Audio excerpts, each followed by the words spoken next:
Wow, man. What a week. I don't even know where to start. You know, the sun just went down, but I still don't even want to take off my sunglasses because I have seen enough. I have seen enough. I have seen too much of the light this week, and I'll tell you, wow. You think it can't get any better, don't you? And then it does. Yes, sarcasm intended. But I'm Glenda K. Gifford. And for the sake of I can't see without these on, I'm going to have to shed the super cool sunglasses my son got me. And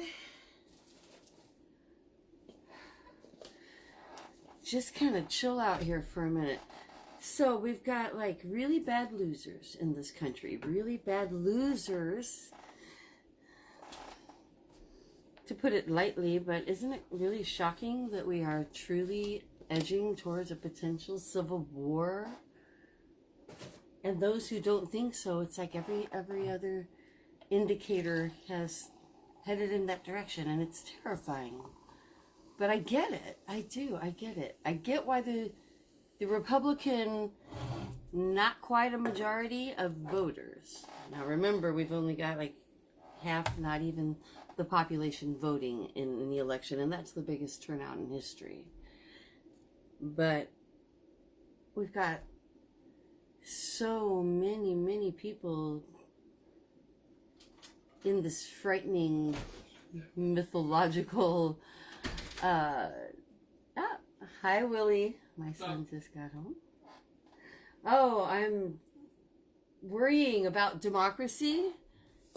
The bad losers. I'm thinking like that, like when democracy isn't working for them, then they're like, okay, well, we're just going to say it was all fake, and we're just going to hold to this, and our people believe us because we're saying it is, and there was no insurrection, even though we were there, and we said so after the fact, but we all changed our minds now. It's like, what's going on is so ludicrous. I know I'm preaching to the choir, and so that's why I'm just like skipping over bullet pointing. Yeah, that's word salad, but none of us need to get any further into that. We all, you know what I'm talking about.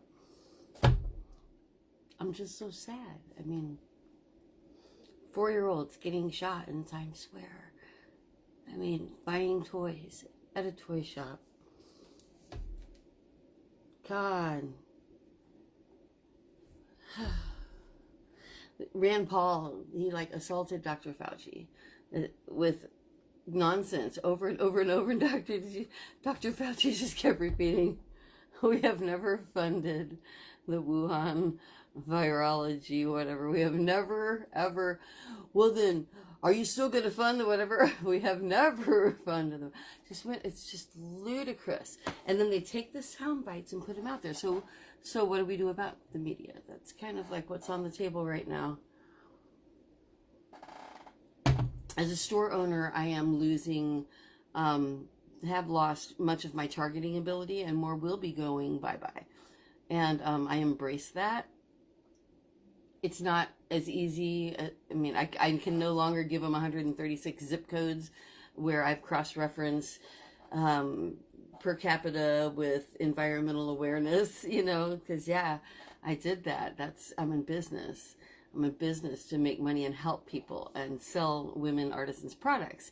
So I can no longer target in that way, and I'm going to have to now rely on more organic methods. So looking at it all, diving into that little media thing, I see private enterprise. I see something that's gotten so big, though, that we're trying to put rules on who's responsible and how they're going to be responsible and blah, blah. Facebook and Google and this, you know, it's affecting society in a huge way. And I don't think it's negative. I think technology and instant communication is nothing but good. But like with pipeline shutdowns and this kind of stuff, yeah, obviously we need to come to some sort of a, you know, I know technology must only be able to function after not a two key security code, but maybe like manual. Someone's got to go manually do something to get it online every single time, which sounds like a huge pain in the ass, but would actually keep and employ a lot of people.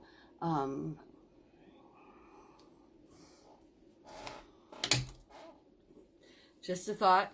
But anyway, yeah, so I heard some stuff this week.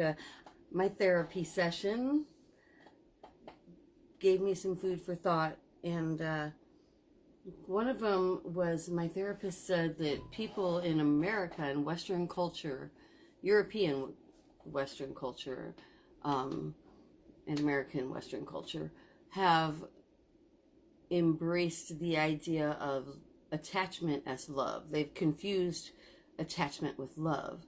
And especially when you get into people that are like white nationalists and this whole breeding thing, which I was reading up on this week. Got to know thine enemy, right? So I like to surf through some of the more hardcore places. And it's like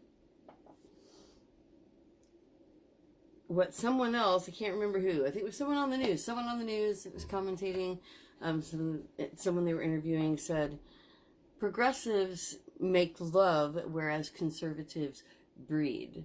It's all about the bloodline. They were talking about the DNA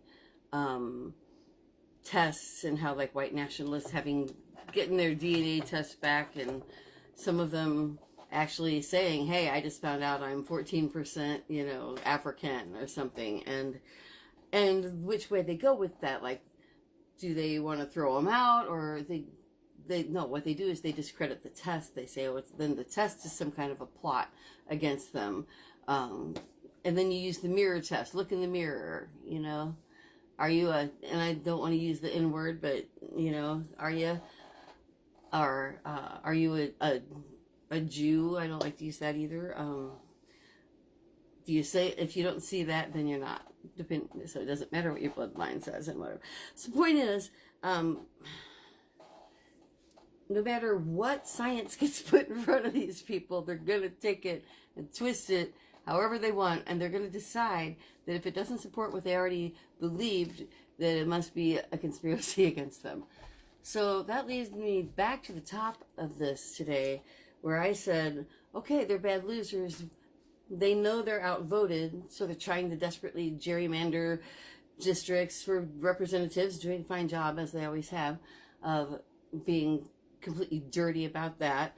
And they're totally scrambling to limit access to voters who are least affluent voters, because they don't count anyway. They never did.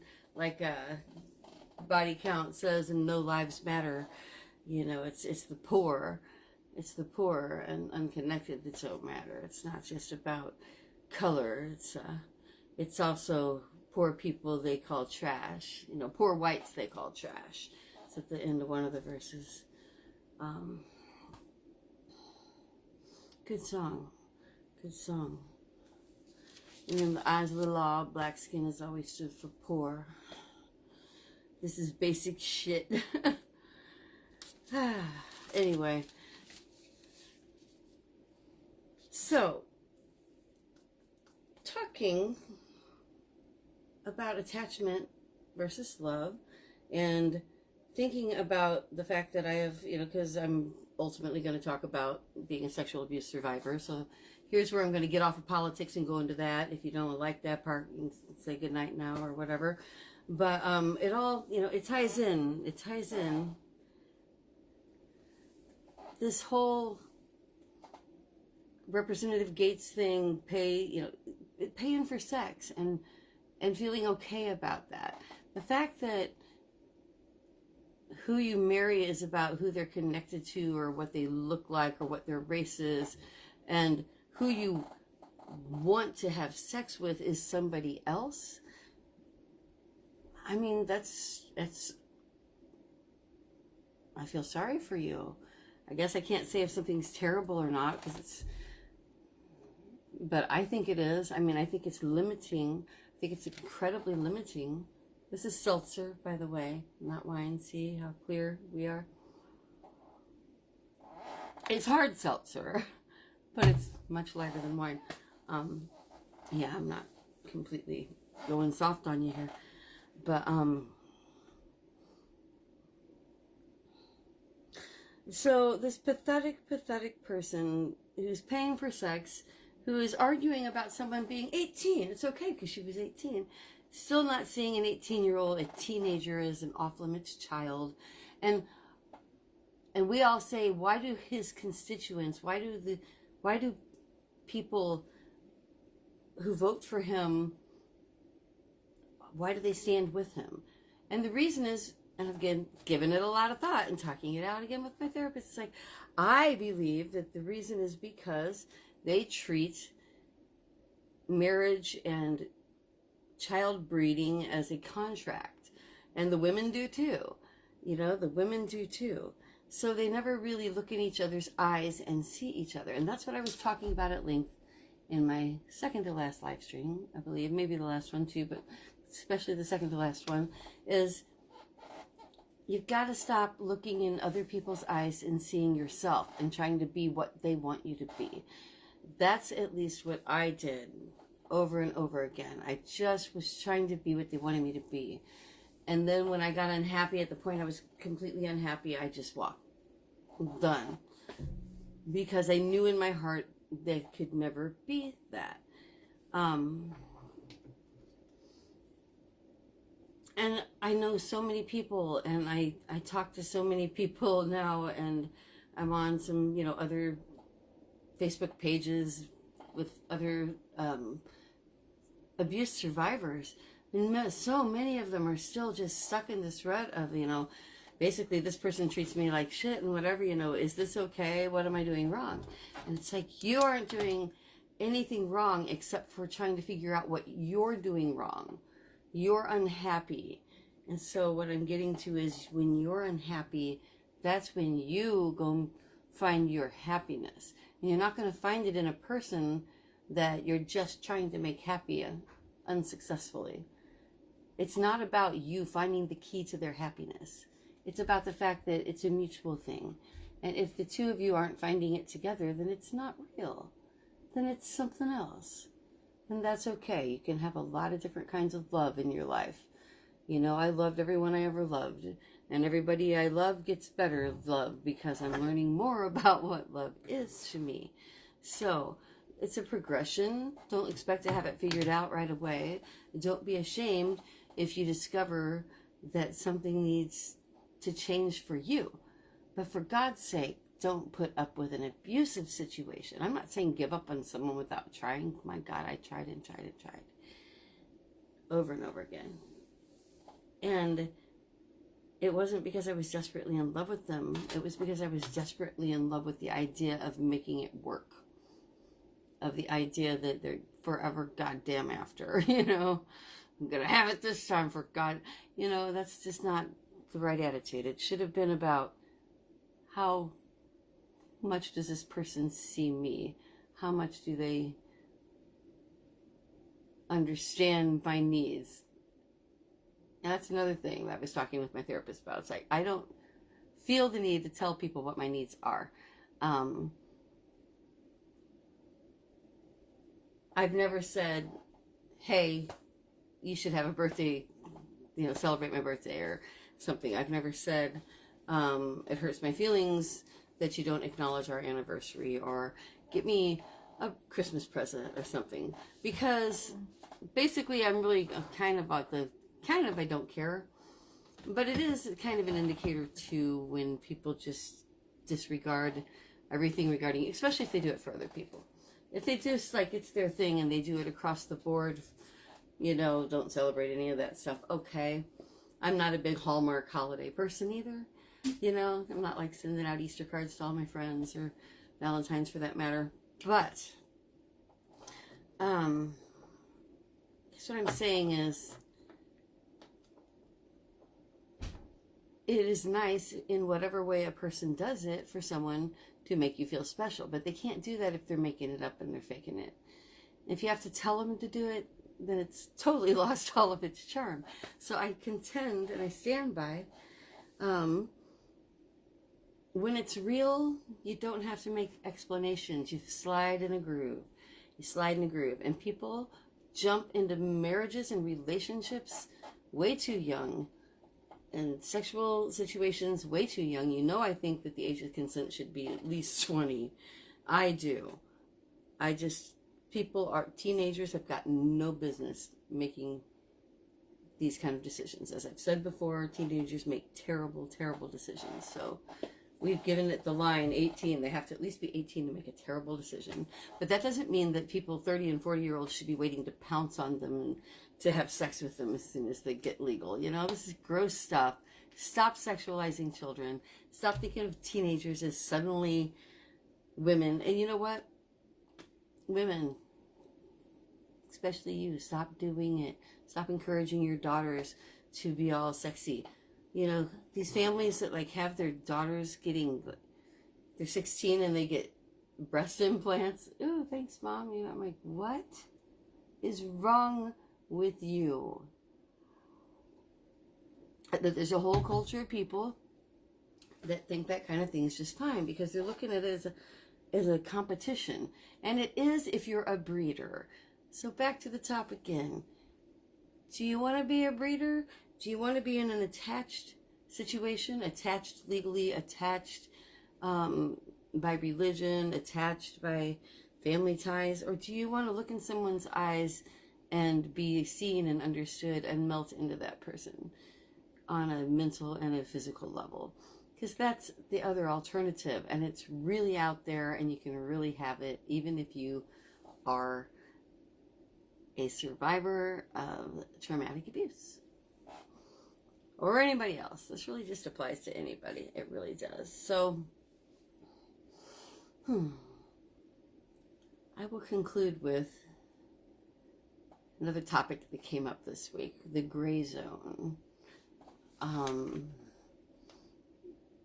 was talking with my partner, and it's like, and my therapist, I'm like, the gray zone is a place I don't believe in. I see the gray zone as a construct.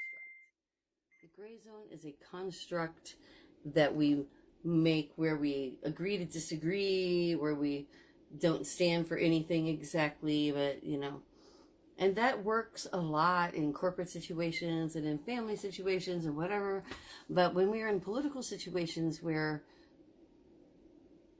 one side versus the other one side is for human rights and wanting everyone to have equal opportunity, and the other side is for closing every doorway to making anybody that's basically a non-European white or somebody who has completely absorbed themselves in that culture and become a microphone for it, like the Candace Owens of the world, you know, no education, no whatever, but hey, we're going to use you like a puppet, and man, she benefits, no shame whatsoever, this kind of stuff. Yeah, so yeah, they get some people of color in there to be their little beacons, their neon flashing signs, but that is not what's going on in the street. It's not a neon fucking world in the street and of white nationalism, and that can't happen in my country. So if the insurrectionists, I see why they want to say it's not an insurrection. I see why they want to say they're just reacting to an election being stolen. I see why they want to completely believe that now, because they're outnumbered. And I have to say that if we as progressives were outnumbered, if the people who could destroy the planet and take away the right of many of my friends and family members to love whoever they want to love, marry whoever they want to marry, even just to be treated medically by somebody who may otherwise not, because they want to exercise their religious freedom to let you die because you're gay, you know, this kind of thing. Yeah, if there weren't more of us than them, then I too would definitely give up on democracy. And that's why I fear that we're coming back to the very top of this live stream. I really fear a civil war is brewing. And so this gray zone that I do not embrace, I'm very black and white. I'm very, like, I can't be friends with someone, like the guy down the hall that I was friends with for like 6 years. I can't, he didn't vote. He says he wasn't going to vote. And I tried to implore upon him why he should vote. And he said that he just wasn't interested. And I'm like, well, then we are no longer friends. You know, I have family members I just can't ever be in a room with again because they would vote to, you know, in my view, kill. My children's dance teacher, I'm cutting them off. But then there's this gray zone that Biden's trying to work in, and it's really frustrating to those of us who just want you to take the power you've got and get the shit done now. Because these guys ain't playing. They're going to be back in 4 years. They're gerrymandering, they're rigging elections, or at least the election system legally rigging it against voters that have a harder time getting to the polls or with permanent residences and things. But they don't think those people should count. So there's so much of a distance. The problem is this, and I'm going to wrap up.